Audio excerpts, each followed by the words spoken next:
आपने देखा होगा कि हम जब बाबतपुर से चले थे तभी भी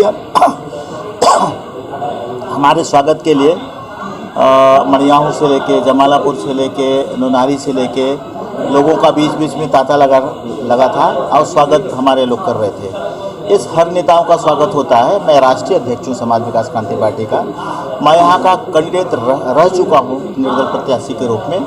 और आप आज तो मैंने समाज विकास क्रांति पार्टी की 16 कैंडिडेट डिक्लेयर किए, 52 और डिक्लेयर करने के लिए जा रहा हूँ 5 तारीख को, और 100 से ज़्यादा और भी करने वाला हूँ। तो मैंने आपको कल बताया था, तो जाहिर सी बात है अगर हम इतने कैंडिडेट कर रहे हैं घोषणा, तो हमें स्वागत के लिए तो लोग आएंगे। और मैं वहाँ से निकल के स्वागत करवाते हुए मैं चौकिया धाम गया। वहाँ से मैंने माता जी के चरणों में अपने मत्था को टेका और फिर वहाँ के बाद आया। मैं प्रोग्राम में था, मंच पे था और कर रहा था, चल रहा था हमारा प्रोग्राम। कभी भी हर इंसान, हर नेता जब भाषण देता है तो थोड़ी सी गलतियां हो जाती है इंसान के, कि भाई समय का ध्यान नहीं देता। कुछ चीज़ें ऐसी बता रही थी जो समय का ध्यान नहीं दे रहा था, तो थोड़ा सा 10, 20, 25 मिनट जो भी हुआ होगा समय, पुलिस वहाँ पे पहले से भी, जब हम आए उसके पहले पुलिस बहुत कम थी, 1-2 थी। लेकिन जैसे ही मैं भाषण देने लगा, कम से कम वहाँ पे गाड़ी लेके 2-3 गाड़ी पुलिस आ गई मुझे अरेस्ट करने के लिए। उनकी प्लानिंग पहले से थी, पहले से ये बीजेपी वालों का रहा होगा। कृपा शंकर सिंह आए हैं महाराष्ट्र से लड़ने के लिए, भारतीय जनता पार्टी ने इनको ऊपर से उतार दिया है। यहाँ के बाकी ठाकुर समाज के लोग वहाँ के कैंडिडेट नहीं बन पाए, बहुत सारे लाइन में थे। तो सब में आक्रोश भी है, हमें भी पता चलता है। लेकिन उनका आक्रोश हमारे लिए इतना हो गया क्योंकि मैं ठाकुर समाज से हूँ, तो उनको ऐसा लग रहा है कि हम इनके वोट काट देंगे। उनको ऐसा लग रहा है कि वो हार जाएंगे हमारे कारण, जबकि ऐसा नहीं है ऐसा कि वो हार जाएंगे और मैं जीत जाऊंगा। मैं इस तैयारी के साथ यहाँ पे आया हूँ, समाज विकास क्रांति पार्टी का रजिस्ट्रेशन करवा के और गन्ना किसान का चुनाव चिन्ह लेके आया हूँ। तो पुलिस ने, प्रशासन ने, अभी भारतीय जनता पार्टी की सरकार है, उनका साथ दिया और उनके कहने पे, कृपा शंकर जी के कहने पे हमें इस तरह से टार्चर किया गया। पुलिस आके वहाँ पे, इंस्पेक्टर आके कहता है चलो खाली करो, इसको खाली करो, मंच को खाली करो। मेरा कहना उनसे झगड़ना सिर्फ इस बात का था कि भाई बीआरपी इंटर कॉलेज का बाकायदे परमिशन है और हमारा परमिशन हमारा कप्तान से डीएम के पास, हमारे पास हमारे वकील ने दिया है, सूचित किया हुआ है, उसके भी परमिशन है। चलो 4 बजे तक परमिशन है, मुझे नहीं पता था, वकील देख रहे थे हमारे, और उसके 25 मिनट आधे घंटे जो लेट हुए होंगे। तो आप इतने लोग आ गए हो, क्यों हमें अरेस्ट करने के लिए क्यों आ गए हो? तो उन्होंने कहा कि नहीं हम आपको अरेस्ट करेंगे, अब ये करेंगे वो करेंगे। तो मैं ये आप लोगों के माध्यम से जनता को अपील करना चाहता हूँ, जिस तरह से इन लोगों ने प्लान धनंजय सिंह के बारे में किया, कि धनंजय सिंह के बारे में आप सभी जानते हो कि उनके जब गवाह असली कह गया था, मुकर गया था, उसके बाद भी उनको अंदर डाला गया। तो ठाकुर होने के नाते ये सब कृपा शंकर सिंह की चाल है, ये सब भारतीय जनता पार्टी की चाल है। तो वो मेरे साथ न हो, मैं तो इसके लिए अभी निर्वाचन आयोग को पत्र लिखूंगा कि हमें उसी तरह से न किया जाए कि हम चुनाव न लड़ने पाएँ, क्योंकि इनकी राजनीति बड़ी गंदी है। और इस तरीके से निर्वाचन आयोग कहता है कि हम निष्पक्ष चुनाव कराएंगे, तो ये कौन सा निष्पक्ष चुनाव है? 70-80 गाड़ियों के साथ चौकिया जाते हैं कृपा शंकर सिंह, तब कोई निर्वाचन फिर नहीं बोलता, फिर आचार संहिता का उल्लंघन नहीं होता है। तो वो इस तरह से मीटिंग करें, उसका कहाँ से परमिशन है उसको? लेकिन मेरे लिए क्यों लागू होता है? इसलिए कि हमें भी वो अंदर करना चाहते हैं। कल उन्होंने अंदर किया, लेकिन मैं जमानत लेके फिर बाहर आया हूँ और फिर दूसरी रणनीति से मुझे अंदर करना चाहेंगे। तो मेरा जनता से अपील है कि मेरे साथ जो है दुर्व्यवहार किया जा रहा है, हमें लड़ने नहीं दिया जा रहा है। तो मैं जनता से भी अपील करूंगा आपके माध्यम से कि हम लड़ेंगे। हम गन्ना किसान जो चुनाव चिन्ह मुझे निर्वाचन आयोग ने दिया है, उसके बलबूते पे हम पूरे जौनपुर 73 लोकसभा जौनपुर में हर गांव-गांव जाएंगे और अपना प्रचार करेंगे। अगर मुझे अंदर भी इन्होंने किया तो भी हमारा प्रचार जारी रहेगा।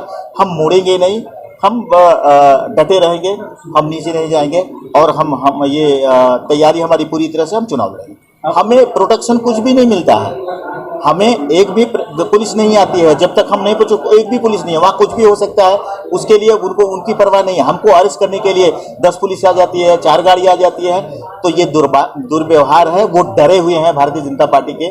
कृपा शंकर सिंह पूरी तरह से डरे हुए हैं कि मैं जीत जाऊंगा, वो हार जाएंगे। ये लड़ाई उनकी चल रही, लेकिन इस तरह से ये बिल्कुल निकृष्ट है। ये बिल्कुल ये जो काम कर रहे हैं वो बिल्कुल गलत काम कर रहे हैं। मैदान में आए हो तो जम के लड़ाई लड़ो। कौन जीतता है कौन हारता है ये तो जनता तय करेगी। अब हम जनता के ऊपर छोड़ देते हैं कि आप जीतोगे कि मैं जीतूंगा, आप लड़ाई लड़ो। गिरफ्तारी के पुलिस का रवैया क्या था आपके लिए?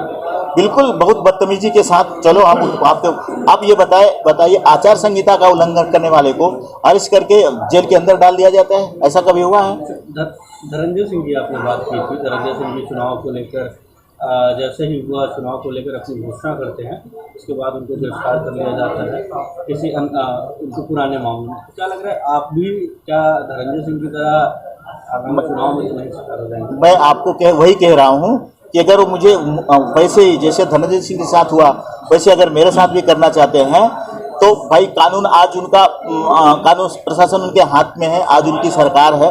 भले आचार संहिता लागू हो गई लेकिन आचार संहिता का पालन नहीं हो रहा है। वो अपनी सरकार अपनी मनमानी चला रहे हैं। मैं पुलिस स्टेशन में भी बैठा था तो मैंने ये देखा कि बार बार उन पे जिलाध्यक्ष के प्रेशर आ रहे थे। हमारे पास अगर रिकॉर्ड निकाला जाए तो वहाँ एसएचओ के फोन पे बार बार धमकियाँ आ रही थी। उनसे झगड़े भी हो रहे थे कि नहीं उनको अंदर करो, उनका क्या हक बनता है। यहाँ निर्वाचन आयोग जब है तो वो अपने हिसाब से चलेंगे, लेकिन बार बार उनके ऊपर प्रेशर एसएचओ से अगर पूछा जाए तो भारतीय जनता पार्टी की जिलाध्यक्ष का बार बार फोन आ रहा था कि आप उनको अरेस्ट करो, उनकी गाड़ी को सीज करो, उनको अंदर डालो, उनको ये करो, उनको वो करो। ये कौन सी बात हो गई? यानी मुझे और वहाँ से कृपा शंकर सिंह का एडवाइस होता होगा महाराष्ट्र से। महाराष्ट्र में उनकी सारी चीज़ों को मैं जानता हूँ। उनकी बहुत सारी सीक्रेसी मेरे पास है।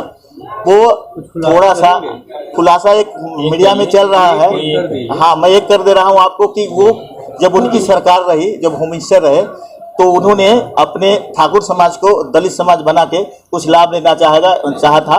वो वायरल भी हो रहा है, आप तक पहुंचेगा और मैं पहुंचा भी दूंगा वो चीज़ें। तो उन्होंने अपने को दलित समाज बताया था। तो ऐसे ठाकुर हैं मुंबई में चमार ऐसा करके ये मैसेज गया था। मैं ये चीज़ कहना नहीं चाहता था लेकिन आपने कहा तो मैंने कहा वो दलित समाज में तो इज्जत से लेता हूँ दलित समाज का नाम। लेकिन ये चीज़ वहाँ पे न्यूज़ भी चली है कि मुंबई का जौनपुर का ठाकुर, मुंबई का चमार, ये पेपर में भी मैंने देखा है। तो इस चीज़ का खुलासा कर रहा हूँ। वो कटिंग हमारे पास भी आई है, मैं आपको दे सकता हूँ। तो वो ऐसे हैं, ऐसे इंसान हैं कि अर्थ के लिए, कमाने के लिए, किसी को हराने के लिए किसी हद तक जा सकते हैं। सारे कानून को तोड़ के वो आगे आने का काम करते हैं। तो वो इस तरह से करेंगे, मेरे सामने करेंगे। मैं उसे डरने वाला नहीं हूँ। मैं ठाकुर समाज का हूँ, जौनपुर का ठाकुर हूँ और मैं 2019 में लड़ के दिखाया था। वोट की बात अलग होती है, मैं कोरोना पीरियड में काम करके दिखाया है।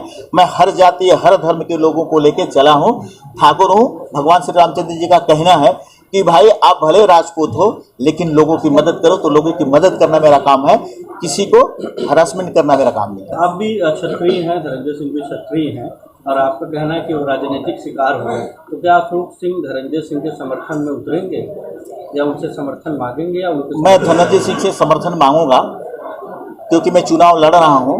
मैं चुनाव अपनी पार्टी से लड़ने जा रहा हूँ क्योंकि मैं चुनाव को बंद नहीं कर सकता। मैं तो खंडित घोषित कर रहा हूँ। मैं तो राष्ट्रीय अध्यक्ष हूँ तो मैं तो चुनाव लड़ूंगा। लेकिन मैं धनंजय सिंह से मिल के, भले मुझे परमिशन लेके जेल में जाना पड़े, उनसे परमिशन लेके मैं जेल में जाऊंगा, मुलाकात करूंगा और अपने लिए समर्थन भी मांगूंगा कि एक ठाकुर ऐसा है जो ठाकुर को, हर ठाकुर को जो भी खड़ा हो रहा है उसको अंदर डालने की कोशिश कर रहा है। मैं ठाकुर समाज को भी संदेश दूंगा और हर समाज को संदेश दूंगा कि ये गलत राजनीति कर रहे हैं कृपा शंकर सिंह जी, नहीं करना चाहिए। होम मिनिस्टर जहाँ के थे वहाँ पे इनकी नहीं चली, वहाँ पे इनकी पूछ नहीं है। एक ठाकुर भी नहीं, एक उत्तर भारतीय का काम उन्होंने नहीं किया है। होम मिनिस्टर थे तो किस उत्तर भारतीय का उन्होंने काम किया है? एक लाइन मुझे बता दें। उन्होंने लोगों को फंसाने का काम किया है महाराष्ट्र में। जब होम मिनिस्टर थे तो हमारे पास बहुत सारे रिकॉर्ड हैं। तो मैं बस यही कहना चाहूँगा कि हमारी जनता के माध्यम से हम वोट मांगना चाहते हैं जनता से कि मुझे गन्ना किसान, जो मेरा चुनाव चिन्ह है, उस पर उसके सामने का बटन दबा के मुझे विजयी बनाएं और मैं देश के लिए कुछ काम करना चाहता हूँ, इस जिले के लिए कुछ काम करना चाहता हूँ। बहुत बहुत धन्यवाद। Thank you.